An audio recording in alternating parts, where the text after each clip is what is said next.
Shalom friends, selamat berjumpa kembali di channel Touching Heavens. Kita kembali meneruskan pembahasan APP pada minggu ketiga dengan topik persaudaraan dalam alam ciptaan. Pada perjumpaan minggu ketiga APP ini, kita diajak untuk kembali melihat perziarahan hidup beriman dalam persaudaraan dengan alam ciptaan. Kita menyadari bahwa manusia seringkali memandang alam ciptaan bukan sebagai bagian dari hidupnya yang pada dasarnya harus dirawat, dipelihara, dan dijaga. Alam dilihat hanya sebagai objek yang mendatangkan keuntungan yang harus dikuasai dan dikeruk manfaatnya. Alhasil, alam ciptaan dan manusia tidak berada dalam relasi yang sesuai dengan rancangan Sang Pencipta. Kita manusia sebagai sesama ciptaan diundang untuk hidup bersaudara dengan ciptaan yang lain. Sebagai orang beriman, tindakan hidup bersaudara dengan alam ciptaan merupakan ungkapan iman kita kepada Tuhan.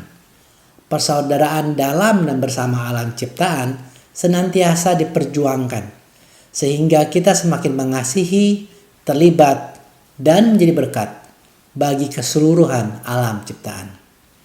Mari kita membaca bacaan Injil untuk pertemuan APP ketiga ini. Terambil dari Matius 6 ayat 25 sampai 28. Karena itu aku berkata kepadamu, janganlah khawatir akan hidupmu, akan apa yang hendak kamu makan atau minum. Dan janganlah khawatir pula akan tubuhmu, akan apa yang hendak kamu pakai. Bukankah hidup itu lebih penting daripada makanan, dan tubuh itu lebih penting daripada pakaian? Pandanglah burung-burung di langit, yang tidak menabur dan tidak menuai, dan tidak mengumpulkan bekal dalam lumbung. Namun diberi makan oleh Bapamu yang di surga. Bukankah kamu jauh melebihi burung-burung itu? Siapakah di antara kamu yang karena kekhawatirannya dapat menambahkan sehasta saja pada jalan hidupnya? Dan mengapa kamu khawatir akan pakaian? Perhatikanlah bunga bakung di ladang, yang tumbuh tanpa bekerja dan tanpa meminta.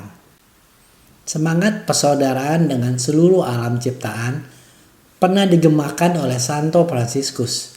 Baginya, semua ciptaan adalah saudara atau saudari, bagian dari anggota keluarga Allah. Santo Fransiskus merasakan dan mengalami persaudaraan yang intim dengan seluruh alam ciptaan. Injil Matius menegaskan bahwa Allah Bapa senantiasa memperhatikan kawanan ciptaan seperti burung-burung, bunga bakung di ladang, dan tentunya seluruh alam ciptaannya.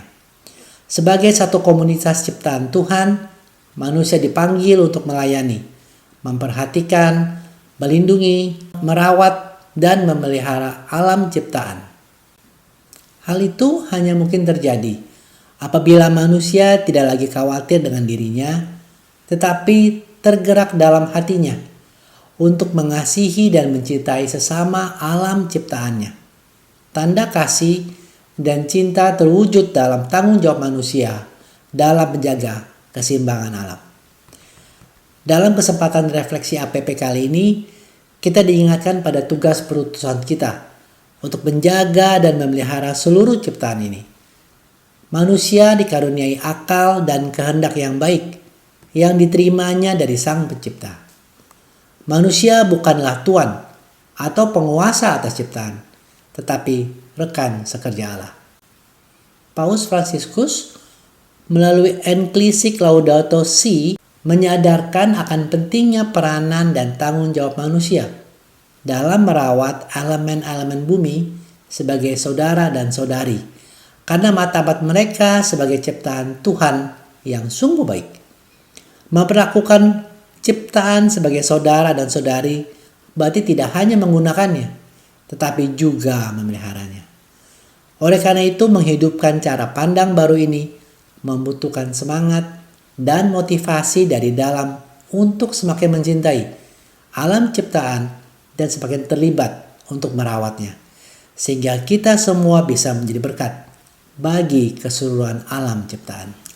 Teman-teman, setelah membaca dari bahan renungan APP tadi, saatnya kita merefleksikan hal-hal apa yang dapat kita lakukan dalam kehidupan kita sehari-hari, perihal persaudaraan dalam alam ciptaan ini. Ada beberapa hal yang akan saya sharekan, yang beberapa di antaranya kami sudah lakukan. Beberapa di antaranya mungkin masih diperjuangkan. Hal-hal ini mungkin dapat menjadi pertimbangan bagi teman-teman, karena hal-hal ini akan membantu kita mempunyai relasi lebih baik dengan alam ciptaan.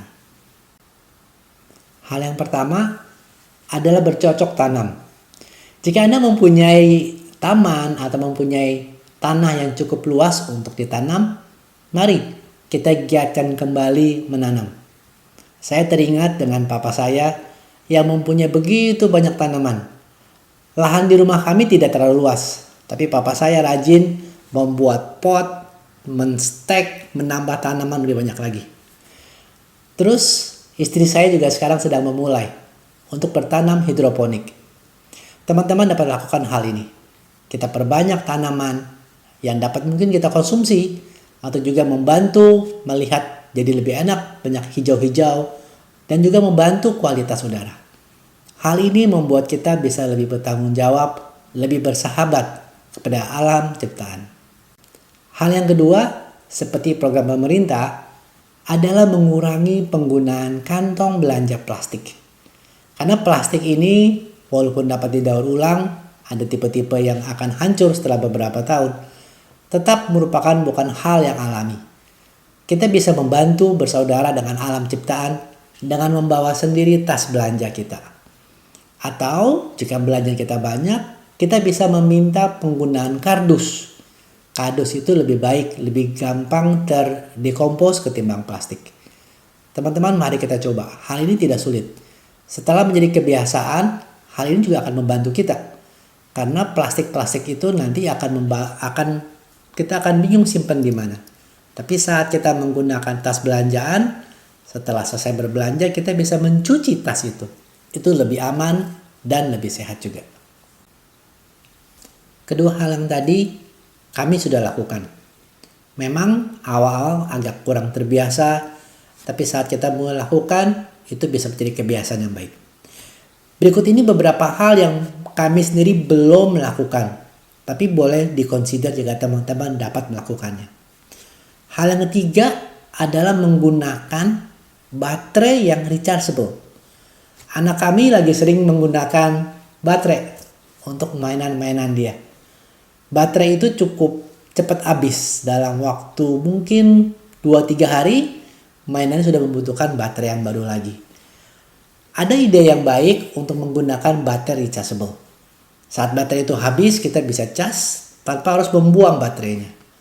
Mungkin sedikit penghalang karena biaya baterai yang rechargeable ini jauh lebih mahal ketimbang baterai yang biasa kita beli untuk penggunaan remote ataupun juga mainan ini. Namun dapat kita consider teman-teman.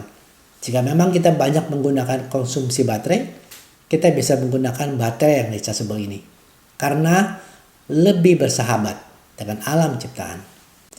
Hal selanjutnya mungkin lebih sulit dan mungkin lebih perlu banyak biaya atau investasi. Saya membicarakan tentang solar cell ataupun juga mobil listrik. Jika Anda mempunyai dana untuk berinvestasi di hal ini merupakan suatu investasi yang baik untuk jangka panjang. Penggunaan solar cell bisa mengurangi konsumsi listrik kita dari grid PLN. Bahkan saya mempunyai beberapa teman di mana rumah mereka dipasangin solar cell, mereka dapat menjual hasil dari solar cell itu kepada PLN. Juga saat ini mulai ada beberapa produsen mobil yang menjual mobil listrik. Harganya mungkin lebih mahal daripada mobil konvensional. Tapi penggunaannya akan lebih murah daripada biaya bensin. Mungkin dapat dikonsider teman-teman. Mungkin kedua hal ini nggak buat semua orang. Tapi jika memang Anda tergerak, Anda bisa mulai melakukan kedua hal ini. Teman-teman, beberapa hal tadi adalah contoh. Mungkin Anda punya hal-hal lain yang Anda bisa sharekan.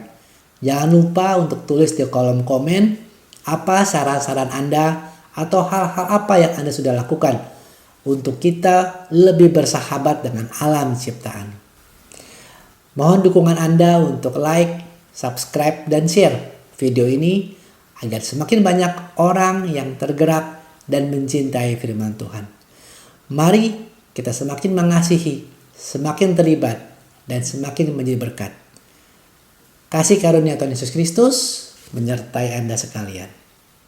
Amin.